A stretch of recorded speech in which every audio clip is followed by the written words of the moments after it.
Hello students, welcome in Babita Science tutorial. Let's continue our class 8 science. Chapter name is microorganisms, friends and foe, and this is 10th part of this chapter. In this chapter or in this video I will explain you algae, the harmful algae. Okay, previous video में हमने पढ़ा था किस तरह से fungi and protozoa हमारे लिए harmful है. इस वीडियो में मैं आपको बताऊंगी कि एल्गी किस तरह से हम इन्वायरमेंट को पहुंचाता है. तो जैसे आपको पता है कि एल्गी एक क्या है, माइक्रो ऑर्गेनिजम्स है. ठीक है, और वो अपना खाना खुद बनाता है. ग्रीन इन कलर होता है. वो ग्रीन इन कलर क्यों होता है? क्योंकि उसके अंदर पिगमेंट क्लोरोफिल प्रेजेंट होता है. और हमने ये भी देखा था कि एल्गी को डिवाइडेड किया गया था. ठीक है, ब्राउन एल्गी में, ग्रीन एल्गी में, रेड एल्गी में. तो इस यहाँ पर जो मैं आपको बताने चाह रही हूँ वो इसका डिसएडवांटेजेस बता रही हूँ कि ये कितना हार्मफुल है हमारे इन्वायरमेंट के लिए. Let's start now here. See here students, यहाँ पर लिखा है कि the growth of the algae supports with the presence of the organic contents and other nutrients in water body. आपको पता है कि स्टूडेंट्स जो वाटर बॉडीज होता है उसके ऊपर एल्गी ग्रो करता है. ठीक है, पूरा ऐसे ग्रीन कलर का वाटर बॉडीज के ऊपर इस तरह से छा जाता है, पूरा कवर कर देता है. और वो कवर क्यों करता है? क्योंकि इस वाटर बॉडीज के अंदर ऑर्गेनिक कंटेंट्स और बहुत सारे न्यूट्रिएंट्स प्रेजेंट होती हैं. तो जैसे अब प्लांट की ग्रोथ के लिए हमें नाइट्रोजन, फॉस्फोरस एंड पोटेशियम चाहिए. ठीक है, तो इस वाटर बॉडी में ये सारे न्यूट्रिएंट्स प्रेजेंट होते हैं और ऑर्गेनिक कंटेंट्स भी होते हैं. तो एल्गी तो अपना खाना खुद से बनाता है. तो जब सनलाइट पड़ता है तो with the help of the sunlight और ये जो न्यूट्रिएंट्स है जिसको उसको वाटर से मिल जाता है वो इजली ग्रो कर जाता है वाटर बॉडीज में. ठीक है, और वाटर बॉडीज़ में जब ये ग्रो करते हैं तो स्टूडेंट्स ये पूरी तरह से वाटर बॉडीज़ में ऑक्यूपाई कर लेते हैं. जब आप पानी को देखेंगे तो देखेंगे पूरा ऊपर का लेयर जो होता है ग्रीन ग्रीन कलर में हो जाता है.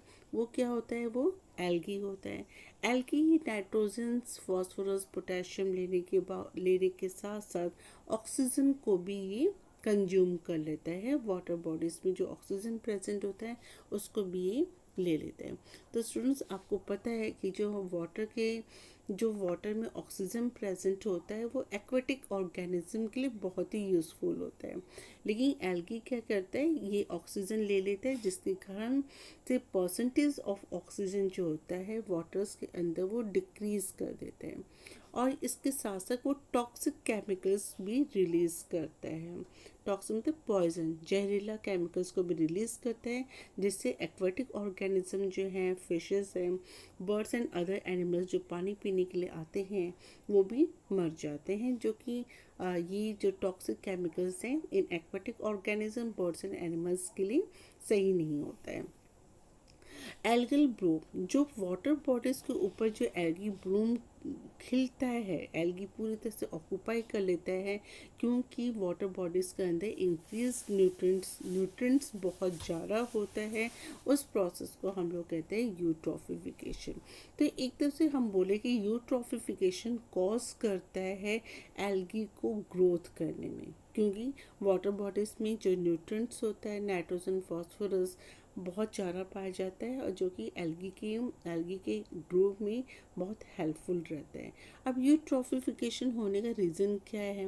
रीज़न ये है कि जो इंडस्ट्रीज वेस्ट होते हैं वो वाटर बॉडीज़ में ऐसे ही फेंक दिया जाता है अनप्रोसेस का मतलब होता है कि अगर हम कोई भी चीज़ केमिकल वेस्ट अगर वाटर बॉडीज़ में थ्रो कर रहे हैं तो उससे पहले हम सारे केमिकल्स को रिमूव कर दें, तब जाके वो उस वेस्ट प्रोडक्ट को पानी के अंदर डालें. बट फैक्ट्रीज वाले क्या करते हैं? इंडस्ट्रियल वेस्ट को डायरेक्टली थ्रो कर देते हैं वाटर बॉडीज़ के अंदर, जिसके अंदर ये न्यूट्रिएंट्स को इंक्रीज कर देता है. ठीक है, नाइट्रोजन, फॉस्फोरस वाटर बॉडीज़ में इंक्रीज कर देता है जिससे एल्गी बहुत इजीली ग्रो कर जाता है. जब एल्गी ग्रो कर जाता है तो वहाँ पर ऑक्सीजन की कमी हो जाती है जिसके कारण जो फिशेस होते हैं, एक्वेटिक ऑर्गेनिजम्स होते हैं, उनको प्रॉपर सनलाइट भी नहीं मिलता है और वो ऑक्सीजन नहीं मिलने के कारण भी मर जाते हैं. ठीक है, तो ये है आपका एल्गी, जो कि एल्गी हमारे वाटर एक्वेटिक ऑर्गेनिज्म के लिए सही नहीं है। वो टोटली बॉडी, जो वाटर बॉडी से पूरी तरह से कवर अप कर लेता है। Let's move in table 2.1, that is some common human disease caused by microorganisms। इस टेबल में स्टूडेंट्स आपको बताया जाएगा कि माइक्रो ऑर्गेनिज्म जो हैं कौन कौन से डिजीज कॉज करते हैं। माइक्रो ऑर्गेनिज्म्स हमने जो पढ़ा था वो क्या कहते हैं, एल्गी था, बैक्टीरिया था, प्रोटोजोआ था, फंजाई था, और फिफ्थ वन हमारा जो सब डिवीज़न है वो वायरस है। तो स्टूडेंट्स ये टेबल यहाँ पर देखिए, टेबल बना हुआ है। इस टेबल में इन्होंने ह्यूमन डिजीज़ के बारे में बताया कि ह्यूमन में तो इंसानों को होने वाली बीमारियाँ, positive micro organism. Positive micro organism मतलब किस माइक्रो ऑर्गेनिज्म के कारण ये बीमारी होती है। मोड ऑफ ट्रांसमिशन मतलब ये जो बीमारी होती है कैसे ट्रांसफ़र करते हैं। तो तीन चीज़ हमारे पास होता है, एयर होता है, वाटर होता है, कॉन्टेमिनेटेड फूड्स होते हैं, और कॉन्टैक्ट्स, फिजिकल कॉन्टैक्ट्स से भी बीमारियां कॉज करती हैं। तो मोड ऑफ ट्रांसमिशन में आपको लिखना है कि ये बीमारी किसके कारण होती है। जब अगर किसी को बीमारी हो गई है तो प्रिवेंटिव मेजर्स क्या है। प्रिवेंटिव मेजर्स का मतलब होता है हम उस बीमारी से किस तरह का, कैसे बच सकते हैं, किस तरह का प्रिकॉशन लें कि हम इन बीमारियों से बच जाएं और दूसरों को भी ये बीमारी ना हो। तो चलिए हम बीमारियों के यहाँ पर बारे में बात करते हैं, ह्यूमन डिजीज़ के बारे में बात करते हैं। In the first box we will see here some diseases are mentioned here like polio, chicken pox, tuberculosis and measles। Students ये बहुत ही इंपॉर्टेंट है, एग्ज़ाम टाइम में पॉजिटिव माइक्रो ऑर्गेनिजम्स के बारे में पूछा जाता है, मोड ऑफ ट्रांसमिशन के बारे में पूछा जाता है, प्रिवेंटिव मेजर्स के बारे में पूछा जाता है। ये क्वेश्चन आपको आ सकता है कि मीजल्स जो है वो किस माइक्रो ऑर्गेनिजम्स के कारण होता है, तब आपको यहाँ पर वायरस लिखना है। तो देखिए polio, chicken pox and measles, ये तीन जो आपके जो डिजीज़ हैं वो वायरस इसका पॉजिटिव माइक्रो ऑर्गेनिजम्स है। ट्यूबरक्लोसिस किसके कारण होता है, ये एक डिजीज़ है जो ह्यूमन बींग्स को होता है, वो बैक्टीरिया के कारण होता है। अब यहाँ पर देखिए मोड ऑफ ट्रांसमिशन में जनरली एयर कांटेक्ट ही है, ठीक है। एयर कांटेक्ट, जैसे पोलियो है एयर और वाटर के कारण होता है। चिकन पॉक्स से एयर एंड कांटेक्ट, अगर किसी एक बंदे को चिकन पॉक्स है और दूसरा बंदा उसके बगल में बैठा हुआ है, उसके कांटेक्ट में है, उसको टच कर रहा है, तो उसको भी चिकन पॉक्सेस होने की चांसेस रहती हैं। ट्यूबरक्लोसिस का मोड ऑफ ट्रांसमिशन क्या है, एयर है। मीजल्स का भी एयर है। तो देखिए एयर जो होता है कितना डिजीज़ को कॉज करता है, क्योंकि हमारे जो वायरस होते हैं वो एयर में ही ज़्यादा पाए जाते हैं, और जब वो ह्यूमन बींग्स के अंदर एंटर करते हैं तब जाके उनके सेल्स डिवाइड करना स्टार्ट करते हैं। अब इन बीमारियों से हम कैसे बच सकते हैं, ठीक है, which type of precautions we will take. Okay, in this box preventive measures के बारे में बताया हुआ है कि आप किस तरह का प्रिकॉशंस ले सकते हैं। तो यहाँ पर देखिए लिखा हुआ है कि आपको पेशेंट को कम्प्लीटली आइसोलेशन करना है, एक सेपरेट रूम में रखना है, उससे थोड़ा डिस्टेंस मेंटेन करके रखना है। उनकी चीज़ों को, उनकी जो बिलोंगिंग्स हैं जैसे टॉवल है, बेडशीट है, कॉम है, हैंकी है, उनको टच नहीं करना है, उनके बिलोंगिंग्स को टच नहीं करते, उनसे पेशेंट से दूर भी रखना है। और इनको हम बचा सकते हैं वैक्सीनेशन से, ठीक है। अगर हम वैक्सीनेशन अगर हम इनको सुटेबल एज में अगर दिए होते तो इनको ये नहीं होता है, बट फिर भी इनको हम वैक्सीनेशन से बचा सकते हैं, ठीक है। चलिए मूव करते हैं another one here, another disease here, typhoid and cholera. Students यहाँ पे देखो टाइफाइड एंड कॉलरा दोनों जो होता है पॉजिटिव माइक्रो ऑर्गेनिजम्स हैं, बैक्टीरिया से होता है, बैक्टीरिया ये डिजीज कॉज करता है, ठीक है। और यहाँ पर ट्यूबरक्लोसिस का भी हमने पढ़ा था, बैक्टीरिया से ही होता है। अब ये किस तरह से टाइफाइड एंड कॉलरा होता है, water and water food. Students water and water food का मतलब ये नहीं कि अगर आप साफ पानी पी रहे हैं तो भी ये डिजीज़ हो जाएगा, नहीं। वाटर एंड वाटर फूड का मतलब यहाँ पर कॉन्टेमिनेटेड फूड, मिलावटी अगर आप खाना खा रहे हैं, जैसे मैंने आपको बताया था कि आपने अगर फूड को अनकवर्ड रखा है और मक्खी आके उस पर, हाउस फ्लाई जो है मक्खी आके ऊपर बैठ जाती है, तो उसके पैरों में बहुत सारे जर्म्स एंड बैक्टीरिया होते हैं जो रिलीज़ कर देते हैं फूड पर। अगर आप उसको खाते हो तो ये बीमारियाँ होती हैं। तो यहाँ पर जो पॉजिटिव माइक्रो ऑर्गेनिजम्स हैं, बैक्टीरिया है।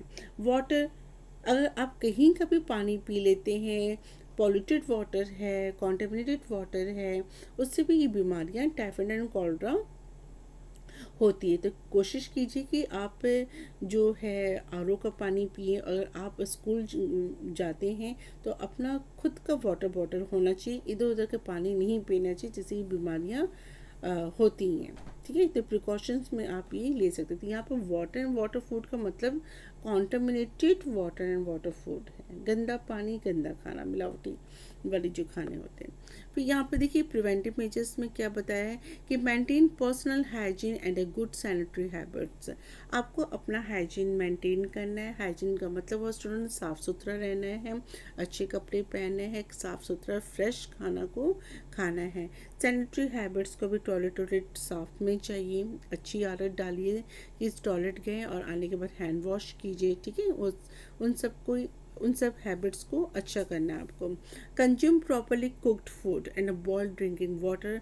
वैक्सीनेशन, अगर आपको इन बीमारियों से बचना है तो आप प्रॉपर कुक्ड फूड को खाइए। ओवर कुक्ड फूड भी सही नहीं होता है, उसे भी डिजीज़ कॉज करते हैं, क्योंकि ओवर कुक्ड फूड में सारे न्यूट्रिएंट्स मर जाते हैं। ठीक है, तो प्रॉपरली कुक्ड फूड, यहाँ पर देखिए वर्ड को समझिए, प्रॉपरली लिखा हुआ है।